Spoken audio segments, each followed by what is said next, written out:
வணக்கம். இன்றைக்கி நம்ம பார்த்திங்கன்னா வெயில் காலம் ஸ்டார்ட் ஆகிடுச்சு.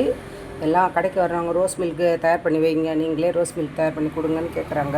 இப்போ அதனால் நான் வந்து ரோஸ் மில்க் எசன்ஸ் நான் வாங்கிட்டு வர சொன்னேன். நம்ம ஹோம் மேடை நம்ம வீட்டில் எப்படி தயார் பண்ணுறோமோ அதே மாதிரி போடலாம் அப்படின்னு சொல்லிவிட்டு இதுக்கு நான் நல்லா காய்ச்சி ஆற வச்ச கெட்டியாக ஒரு டம்ளர் பால் எடுத்துருக்கிறேன். அது ஃப்ரிட்ஜில் வச்சுருந்தேன், கூலிங்கில் இருக்குது.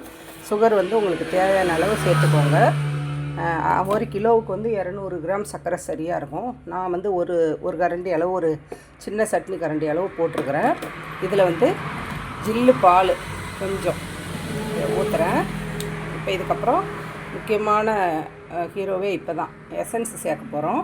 இப்போது இதில் வந்து ஒரு 2 சொட்டு அளவுக்கு சேர்த்துட்டு கலர் எப்படி இருக்குதுன்னு பார்த்துக்கிட்டு அதுக்கப்புறம் சேர்க்கலாம். இது மட்டும் சேர்க்குறேன். இதை நான் சேர்த்து மிக்சியில் அடித்து எடுத்துகிட்டு வந்துடுறேன். அவ்வளோதான். இதே கலர் வந்து நல்லா தான் இருக்குது. இதில் இன்னும் கொஞ்சம் ஒரு டம்ளர் பாலுக்கு ஒரு 1/4 ஸ்பூன் அளவுக்கு சரியாக இருக்குது. இப்போ இதில் சர்க்கரை கலந்து அடித்தாச்சு. சர்க்கரைக்கு பதில் நீங்கள் கல்கண்டு கூட சேர்த்துக்கலாம். அவ்வளோதான். இப்போ இதை நம்ம ஒரு கிளாஸில் ஊற்றிக்கலாம். இப்போ பாருங்கள், ஒரு கிளாஸில் ஊற்றிக்கலாம். சூப்பராக ரோஸ் மில்க்கு 3 பொருள் வச்சு போட்டுடலாம். பால், எசன்ஸு, சர்க்கரை, அவ்வளோதான். செம்மையாக நல்லா இந்த வெயிலுக்கு அதுக்கும் சூப்பராக நம்ம ரோஸ் மில்க் ரெடி பண்ணி கலந்து ஒரு பேக்கெட் பண்ணி போடலான்ற ஐடியாவில் இருக்கேன். இங்கே பசங்கள்லாம் நிறைய இருக்காங்க. அவங்கெல்லாம் வந்து கேட்டுக்கிட்டே இருக்காங்க, ரோஸ் மில்க் போட்டு கொடுங்க ஆண்டின்னு.